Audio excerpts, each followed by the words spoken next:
हाँ जी, नमस्कार, जय हिंद। तो अभी जो कल हमने जो टॉपिक देखा था वो आपके डिस्क्रिप्टिव से रिलेटेड तो है ही, साथ साथ कॉमन एरर के क्वेश्चंस भी उस पर खूब सारे बनने लगे हैं आजकल। आजकल के जो एग्जाम की मैं बात कर रहा हूँ, एसएससी वगैरह ने अपना लेवल जो है वो बहुत अच्छा कर लिया है।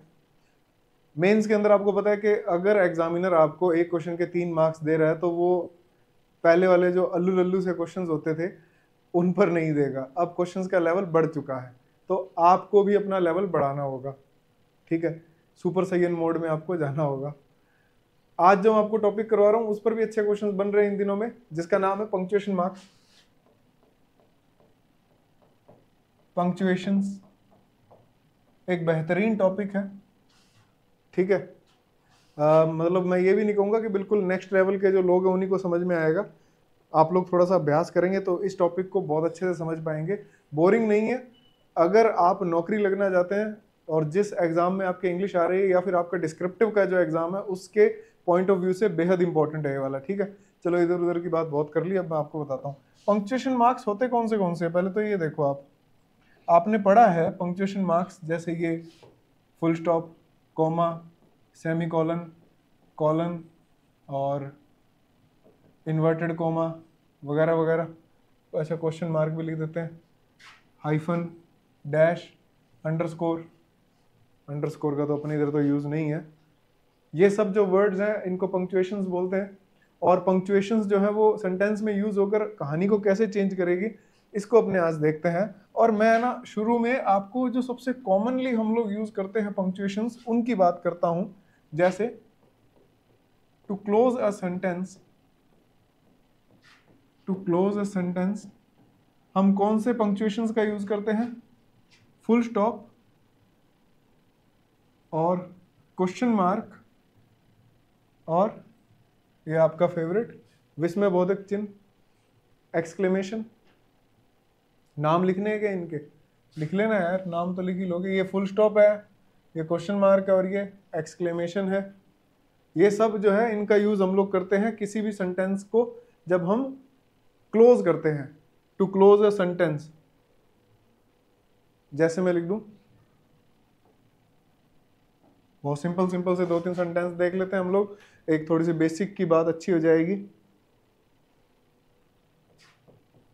I looked out of a window, it was raining। Still भी लगा सकते हो, इट वॉज स्टिल रेनिंग। तो फुल स्टॉप के बाद में आपने एक अगली इंफॉर्मेशन लिखी। ठीक है, जैसे मान लो मैं एक लिखूं, why are we going there, we going there, what is it for. दो अलग अलग स्टेटमेंट्स, क्वेश्चन मार्क आ गया। बिल्कुल सिंपल बात बता रहा हूँ, हो सकता है कि ये वाले सेंटेंसेस देखकर आप वीडियो स्किप भी कर दो कि ये क्या बता रहे हैं भाई। तो भाई 2-4 बॉल जो होती है उस पर अपने वार्म अप के लिए हल्का हल्का वो बिना कोई चौका छक्का लगाए खेलना होता है।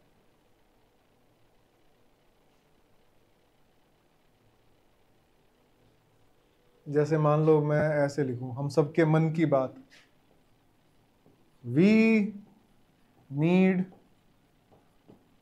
मोर money, exclamation, not one day, not next year,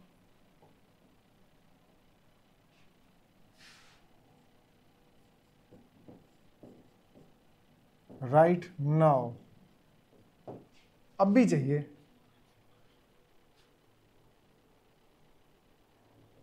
ठीक है, इसको ऐसे करना आप, थोड़ा और बढ़िया रहेगा। इधर डैश लगा देना, राइट नाउ। ठीक है ना। तो एक्सक्लेमेशन जो होता है वो भी आपको सेंटेंस के क्लोज होने को ही बताता है। आपको अब एक बात याद रखनी होगी, कोई सेंटेंस अगर हमारा ग्रामेटिकली इनकम्प्लीट हुआ अगर, ग्रामेटिकली इनकम्प्लीट सेंटेंसेस में इन तीनों का यूज नहीं होगा। कौन से तीनों का? फुल स्टॉप, क्वेश्चन मार्क और एक्सक्लेमेशन। ग्रामेटिकली इनकम्प्लीट सेंटेंसेस में इन तीनों का यूज नहीं हो सकता, ये बात आपको याद रखनी है। जैसे मैं लिख दूं,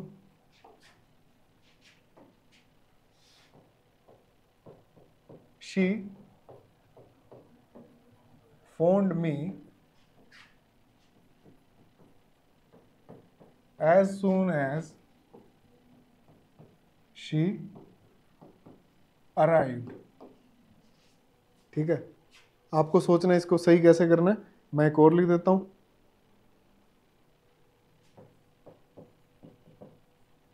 डिड यू अंडरस्टैंड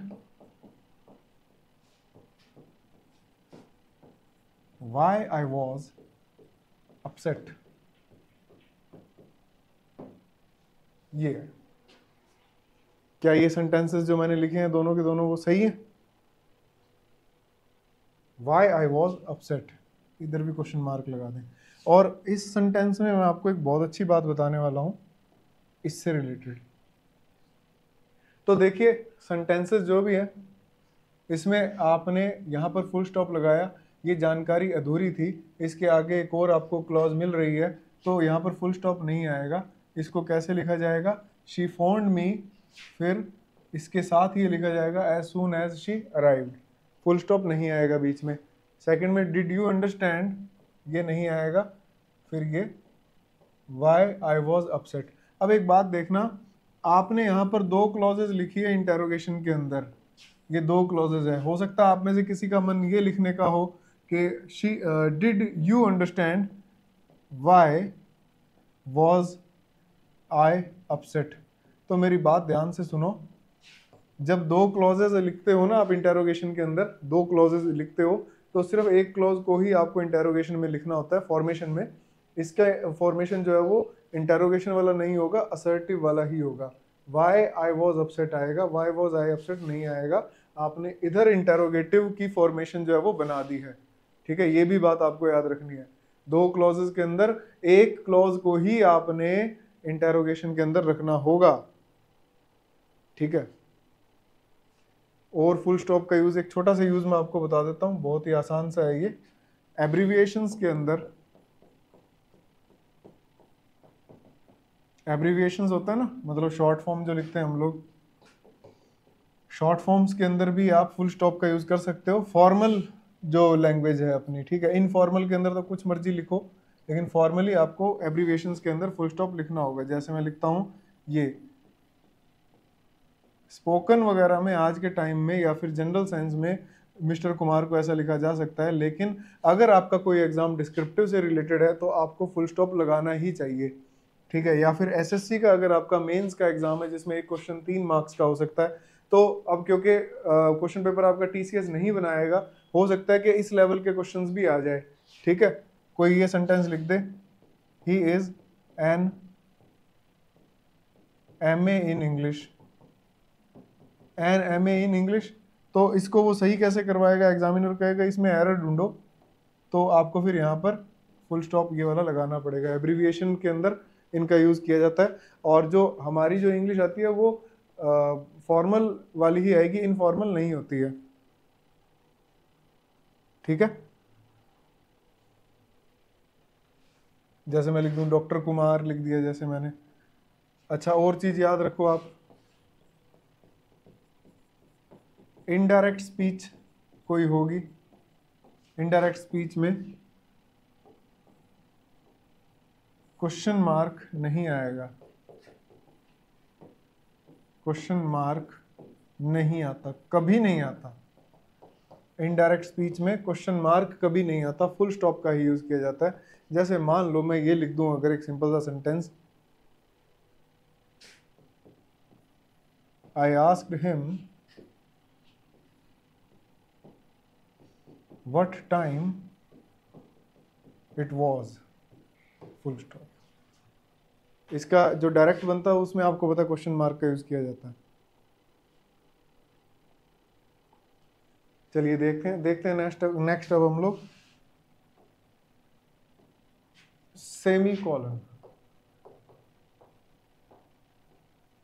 एक तो होता है कॉलन सीधा लिखें अपने, एक सेमी कॉलन जो है, सेमी कॉलन कौन सा हो जाएगा, ये वाला, ठीक है। सेमी कॉलन ये बहुत इंपॉर्टेंट है, सेमी कॉलन। कॉलन तो ये वाला होता है, अगर मैं ऐसे लिखूं तो ये कॉलन हो गया, सेमी कॉलन ये वाला होगा आपका, ठीक है, सेमी कॉलन। और ये क्या मीनिंग देता है आपको, इसको सबसे पहली बात तो फुल स्टॉप की जगह पर यूज किया जाता है, ठीक है, instead of full stops, instead of full stops इसका यूज किया जाएगा। कब किया जाता है, व्हेन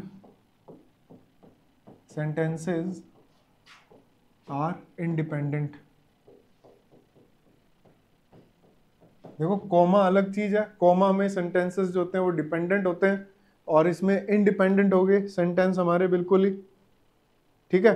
और कैसे इंडिपेंडेंट होने चाहिए, एक बात याद रखना, ग्रामेटिकली, मतलब वर्ब की फॉर्म कौन सी आएगी, वर्ब की फॉर्म, और मान लो उसको क्लॉज का टाइप कैसा होना चाहिए, पॉजिटिव या नेगेटिव, इस तरह की बातें, ठीक है। ग्रामेटिकली तो इंडिपेंडेंट हो, बट मीनिंगफुली कनेक्टेड हो, ठीक है, मीनिंगफुली कनेक्टेड। मीनिंग तो कनेक्ट होना ही चाहिए ना, ऐसा नहीं कि सेंटेंस बिल्कुल ही कुछ और चल रहा हो कि भाई आपने मम्मी की बात क्यों नहीं मानी, फिर जवाब आए कल मैंने खट्टी टॉफी खाई थी, वो वाला ऐसे नहीं है कि आप बिल्कुल ही ग्रामेटिकली इसको बिल्कुल इंडिपेंडेंट कर दो। भाई मीनिंग भी तो कनेक्टेड होना चाहिए ना, ठीक है। मैं कुछ भी कर सकता हूँ, कहीं आप ऐसे वो सेंटेंस सोच रहे हो। मैं जैसे इसका एक एग्जांपल आपको बताऊं, जैसे मैंने ये लिख दिया,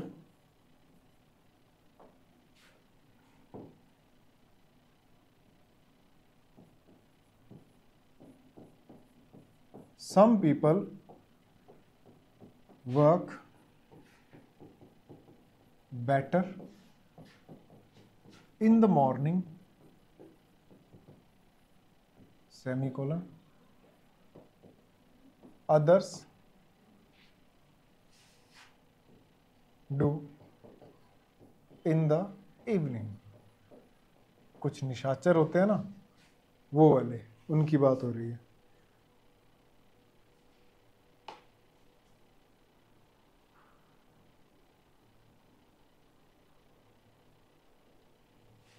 जैसे अब ये सेंटेंस तो मैंने आपको ये दिखाया कि एक क्लॉज का उल्टा दूसरा है, मतलब उसका मीनिंग उल्टा दे रहा है, ये कॉन्ट्राडिक्ट कर रहा है। कॉन्ट्राडिक्शन के अंदर भी आपने इसको यूज कर लिया, मीनिंगफुली कनेक्टेड तो है ना, चाहे कॉन्ट्राडिक्शन में कनेक्टेड हो। अब एक ऐसा भी हो सकता है कि वो कॉन्ट्राडिक्शन में ना हो, लेकिन वो एक जैसे मीनिंग देने की कोशिश कर रहा है।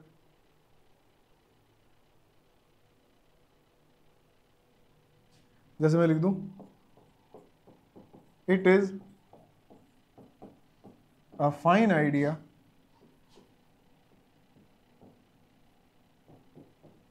let us hope it works in a good way। ये बना,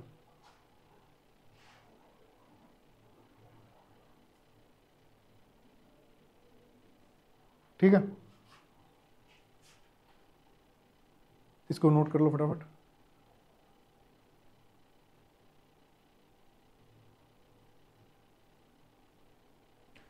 कोमा को और देखें अगर अपने, कोमा का यूज, अब कोमा आपको पता है कि हिंदी में इसको अल्प विराम बोलते हैं, और ये भी कनेक्टर ही है, जोड़ने का ही काम करता है। लेकिन इसके यूसेज है ना अलग अलग टाइप के हैं, बहुत सारे यूज इसके आप देख पाओगे। कई बार हम लोग ऐसे ऐसे क्वेश्चंस भी देखते हैं एग्जाम में कि क्वेश्चंस क्या देखते हैं, मतलब हम जब थ्योरी पढ़ते हैं तो कई बुक्स में, कई रेफरेंस बुक्स के अंदर ये बात लिखी होती है कि कोमा जब किसी दो क्लॉजेस को जोड़ेगा तो फिर आपको कंजंक्शन का यूज नहीं करना। ये अधूरी सी बात है। पूरी बात यह है कि कॉमा का यूज आप कंजंक्शन के साथ भी कर सकते हो, जोड़ने का काम, ठीक है। अभी मैं आपको एक टर्म बताऊंगा जिसको बोलते हैं ऑक्सफोर्ड कॉमा। ऑक्सफोर्ड की सिर्फ बुक्स ही नहीं आती, उसके कॉमा भी आते हैं, ठीक है। ऑक्सफोर्ड आपने सुना ही होगा, एक यूनिवर्सिटी है जिसको हिंदी में बैलगाड़ी बोलते हैं, ऑक्सफोर्ड, ठीक है। बहुत ही घटिया जोक था, जो कि मुझे लगता है कि मुझे ही समझ नहीं आया क्यों बोल दिया। चलो इसको देखें।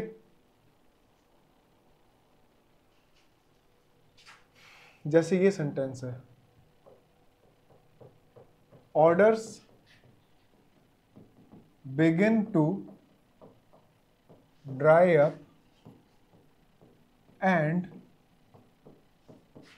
most of the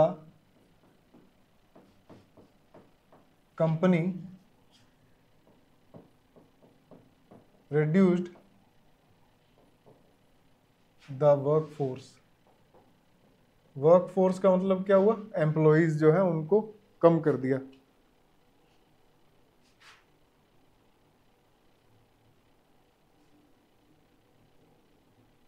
most of the companies बोल के मैंने आप लोगों के साथ धोखा कर दिया, कंपनी लिख दिया, तो कंपनीज आएगा।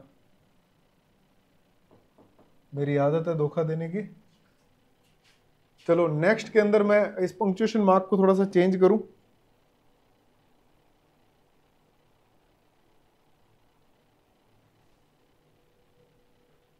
अगर मैं ऐसे लिखूं, orders begin to dry up semi colon, फिर एंड नहीं आएगा, फिर एग्जाम में यही एरर बनती है। चलो मैं एरर वाला लिख देता हूं कि एरर कैसे बनती है। वो ऐसे लिख देगा, and most of the companies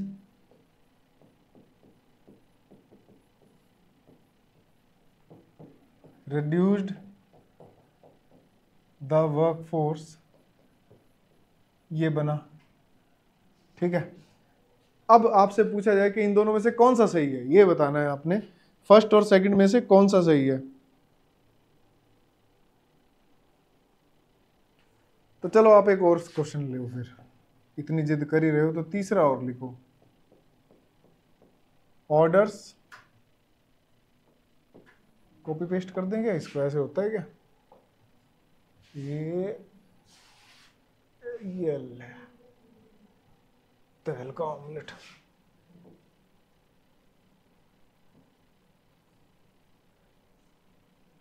ये ले तेल का ऑमलेट।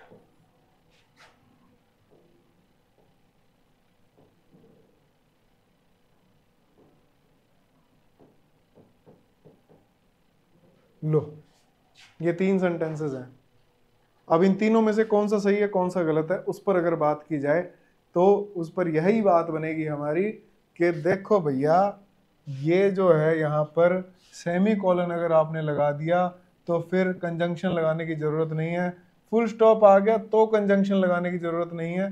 तो इस पार्ट के अंदर आपकी एरर आ गई। लेकिन ये वाला सेंटेंस हमारा बिल्कुल सही है, कॉमा के साथ में कंजंक्शन का यूज किया जा सकता है, कॉमा के साथ कंजंक्शन का यूज किया जा सकता है, ठीक है। और इस तरह के कॉमा के साथ जो कंजंक्शन आ रहा है इसको हम बोलते हैं, इसका बड़ा सिंपल सा नाम है, इसको बोलते हैं ऑक्सफोर्ड कॉमा, ऑक्सफोर्ड कॉमा बोलते हैं इसको। अब ये ऑक्सफोर्ड कॉमा बैलगाड़ी कॉमा होता कौन सा है, मैं इसकी बात करूं अगर, तो एक सेंटेंस लिखता हूं जैसे, ही या she thanked his teachers, comma, his mother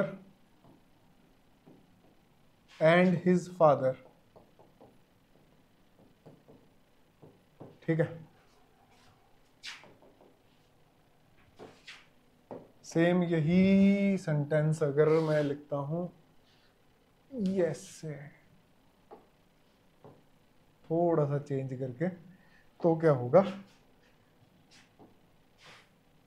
अरे अरे हाँ, इसको अगर मैं ऐसे लिख दूं, एक कॉमा लगा दिया, क्या कुछ फर्क आया दोनों सेंटेंसेस के अंदर, क्या दोनों सेंटेंसेस में कुछ फर्क आया।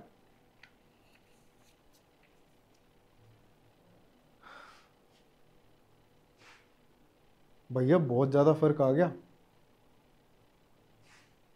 जैसे फर्क क्या है आप ये देख लो, यहाँ पर जो है ना, he thanked his teachers, his mother and his father.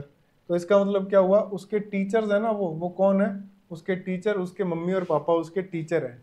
ठीक है, जैसे मान लो लिख देता कि he thanked his teachers, his parents and his principals. तो उसका मतलब क्या हुआ कि जो उसके टीचर है वो कौन है, उसके पेरेंट्स हैं और उसके प्रिंसिपल है जो। ठीक है, लेकिन यहाँ पर जो मैंने कॉमा का यूज किया, फिर एंड कंजंक्शन लगाया, कॉमा और एंड कंजंक्शन वाला ये जो मेल है इसको ही बोलते हैं ऑक्सफोर्ड कॉमा। ठीक है, तो यहाँ पर पता क्या हुआ कि जो टीचर है वो अलग हुए, मदर की अलग बात हुई और फादर अलग, तीन इसके अंदर लोग हुए, टीचर्स, मदर और फादर। जबकि यहाँ पर दो ही लोग हैं, जो टीचर्स हैं वो कौन है, उसके मदर और फादर हैं।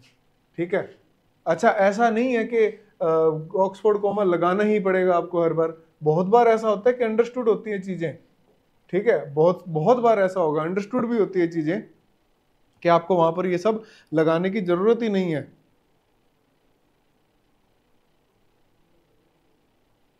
जैसे मान लो मैं ये लिख दूं, I can speak Hindi, my mother tongue,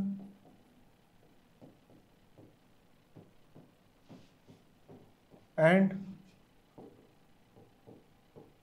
most commonly used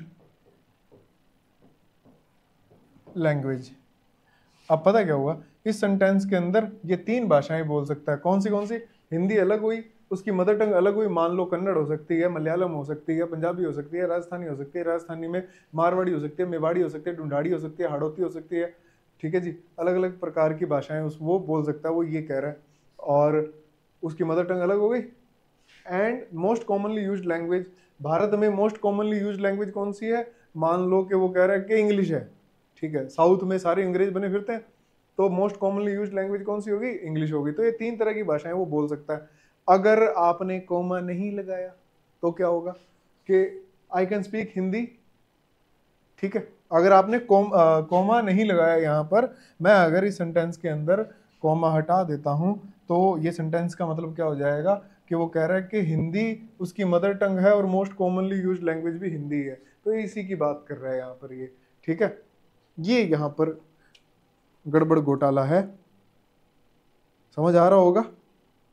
comment comment तो कर दिया करो, आप लोग जो वीडियो देखते हो बड़ी मेहनत से मैं इधर उधर से नकल मार के आप लोगों के लिए इतना असला बारूद लेके आता हूँ, तो थोड़ा सा कमेंट तो मैं डिजर्व करता ही हूँ, अच्छे वाले। ठीक है, ये नहीं कि कल से वीडियो आ गई तेरी तो देख लेना, अपन बोल रहे है कल से वीडियो नहीं डालने का। लो कोमा का एक और यूज देखो, जो लॉन्ग एडवर्ब्स होते हैं, लॉन्ग एडवर्ब्स के साथ में कोमा का यूज किया जाता है, वो भी कब? जब ये सेंटेंस की स्टार्टिंग में हो। ये डिस्क्रिप्टिव वाले याद रखना, इस चीज को नंबर कटवा लोगे नहीं तो। एक तो लॉन्ग एडवर्ब होना चाहिए, एडवर्ब लंबा होना चाहिए। ठीक है, दूसरा सेंटेंस की स्टार्टिंग में होना चाहिए। ये दो बातें हैं, एडवर्ब कैसा हो? लंबा एडवर्ब हो, कम से कम 20 फुट का, और दो नंबर पॉइंट क्या है कि वो सेंटेंस की स्टार्टिंग में हो। जैसे मैं एक सेंटेंस लिखता हूं, आप पढ़ना इसको।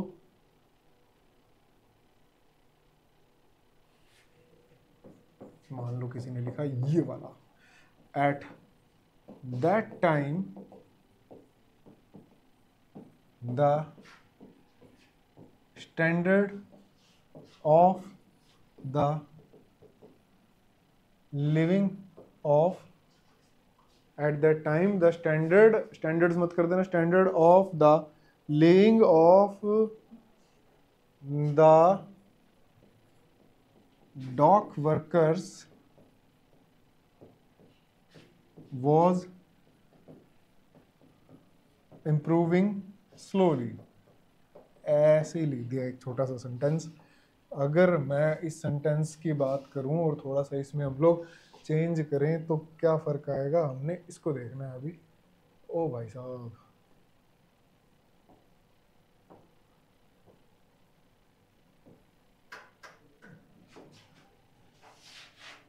थोड़ा सा इस सेंटेंस को अपने चेंज करते हैं। थोड़ा सा ना मैं एडवर्ब को चेंज कर रहा हूँ इसके अंदर, ठीक है। ये जो एट दैट टाइम लिखा हुआ है ना, थोड़ा सा छोटा एडवर्ब है। मान लीजिए इसकी जगह ये लिखा होता, during the time of late 90s and early 30s the standard of the living of the dock workers was improving slowly. अब क्या हुआ, इन दोनों सेंटेंसेस में क्या फर्क है? इस वाले सेंटेंस में आपको एट दैट टाइम नाम का एक एडवर्ब मिला जो कि छुट्टू सा है। इस वाले सेंटेंस में आपको एडवर्ब जो है वो इतना बड़ा मिला। मैंने थोड़ी सी ये जल्दी के चक्कर में ना इसको कॉपी पेस्ट मार दिया गंदी सी राइटिंग में, तो इसमें ये थोड़ा सा लंबा यहाँ तक आएगा ये, तो इसके बाद में आपको कॉमा का यूज करना है, फिर वो दा वाली वो चीज आ जाएगी सारी वहां पर, ठीक है। लेकिन अगर सेंटेंस ऐसे शुरू होता ना, the standard of living of the dock workers was improving slowly during, फिर कोई कॉमा नहीं आएगा ड्यूरिंग और इस पूरे क्लॉज के बीच में। फिर आपको किसी तरह का कोई कॉमा नहीं लगाना कि अगर ये वाला लिखा हुआ मिल गया आपको पूरे का पूरा सेंटेंस, ठीक है, ये पूरा सेंटेंस आया, इसके बाद में अगर आपने ये वाला एडवर्ब लगाया तो आपको किसी तरह का कोई कॉमा यूज नहीं करना है। तो दो शर्तें क्या है, एक तो एडवर्ब लंबा होना चाहिए, ठीक है। दूसरी शर्त क्या है कि सेंटेंस के शुरुआत में होना चाहिए, जो मेन क्लॉज है हमारी, जो मेन सेंटेंस है उससे पहले आना चाहिए।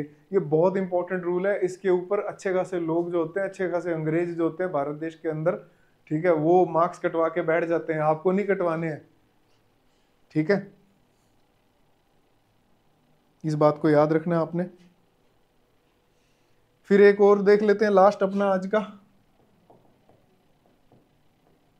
एक हाइफन होता है, हाइफन, ठीक है। हाइफन ये ऐसे लगता है ना, ये आप एडजेक्टिव्स में भी यूज कर सकते हो, ये आप नाउन में भी यूज कर सकते हो, ठीक है। और हाइफन का एक अच्छा खासा यूज और भी है, वो आपको मैं थोड़ी देर में बता देता हूँ। देखो एडजेक्टिव के अंदर कैसे यूज करोगे आप इसको, हाइफन को क्या बनाओगे एडजेक्टिव के अंदर, जैसे आप ये लिख देते हो किसी नाउन के साथ लगा दो, अगर आप, मैंने ये लिखा 5 स्टार होटल, इसको आपने क्या बना दिया, एडजेक्टिव बना दिया, हाइफन की वजह से बनाया ये।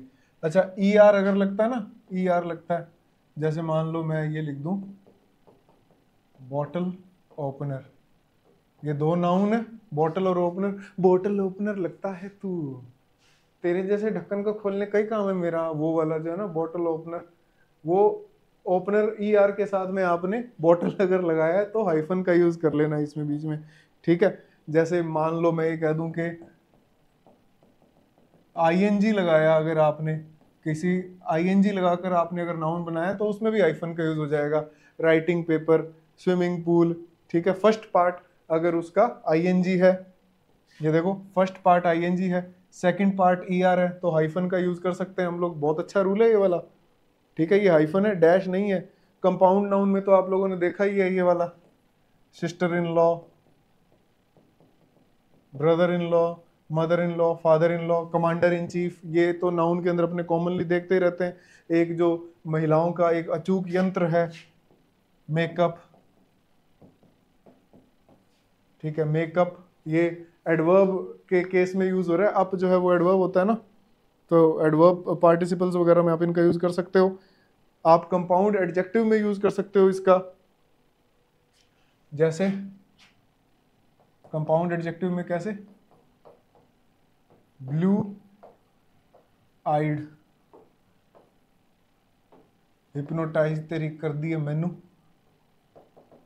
नाइस लुकिंग, ठीक है। ये एडजेक्टिव्स के केस है, आप इसको एडजेक्टिव की तरह यूज कर सकते हो, ठीक है। आपने एक शब्द सुना होगा, कोई टॉपिक है वो कैसा चल रहा है, रेड हॉट टॉपिक चल रहा है वो वाला, तो ये रेड हॉट भी इसके अंदर आ गया।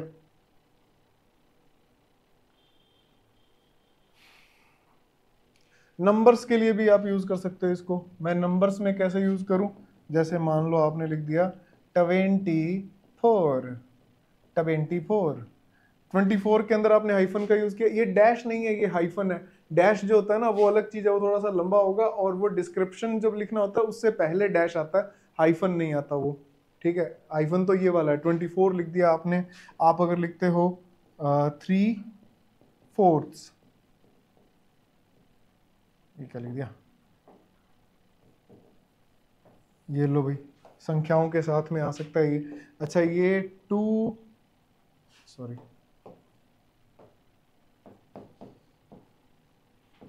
ये 21 से लेकर 99 तक आप इसका यूज कर सकते हो। ठीक है, कुछ लोग यहाँ वाई लगा देते हैं, कुछ डबल ही लगाते हैं, दोनों सही है अपनी अपनी जगह पे। अमेरिकन और ब्रिटिश इंग्लिश का फर्क है, ये हमारी भारतीय इंग्लिश है। ठीक है जी, तो इतना तो आप लोग पढ़ ही लोगे अब अच्छे से। इसको रिपीट करना, नोट्स बनाना, कोई डाउट्स हो तो आप कमेंट बॉक्स के अंदर डाउट्स पूछ सकते हो, आपको रिप्लाई जरूर जरूर मिलेगा। नया बैच ऑफलाइन शुरू हो रहा है सोमवार से, शाम को 5:30 बजे 1.5 से 2 घंटे की क्लास रहेगी। आप में से जो भी इस ऑफलाइन क्लास को ज्वाइन करने में इंटरेस्टेड हो वो दिए गए नंबर पे कॉल कर सकते हैं किसी भी समय। जल्दी मिलते हैं कल की क्लास में। जय हिंद, जय भारत, वंदे मातरम, राम राम।